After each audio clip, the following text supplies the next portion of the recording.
Hola, soc Belén Juan i avui vaig a parlar de La plaça del Diamant de Mercè Rodoreda.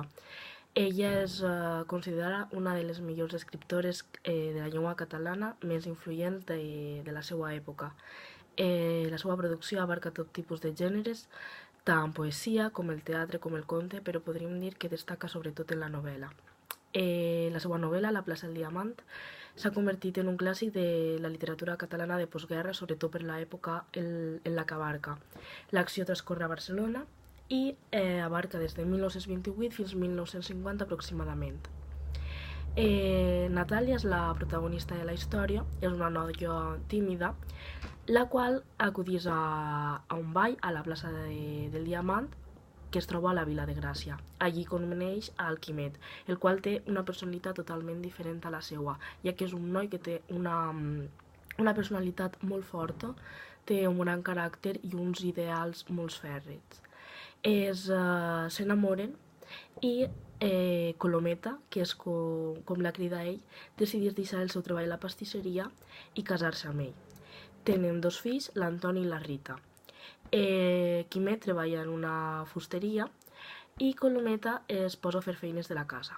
Durant la història es conta que Quimet té que traslladar-se a la guerra, té que anar a lluitar al front i ella es queda a casa cuidant els fills.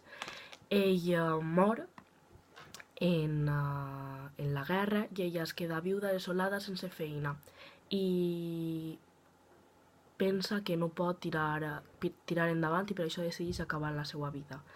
Decideix anar a comprar salfumant a una drogueria i ahir és on coneix a l'Antoni, que podríem dir que és el seu salvavides, perquè li ofereix una oportunitat de treballar per a ell. Antoni li demana matrimoni i finalment es casen, es converteix en la seva dona. És un llibre de l'editorial Bromera que m'agrada molt per l'escriptora, per Mercè Rodoreda, perquè crec que és una de les millors escriptores de l'època passada.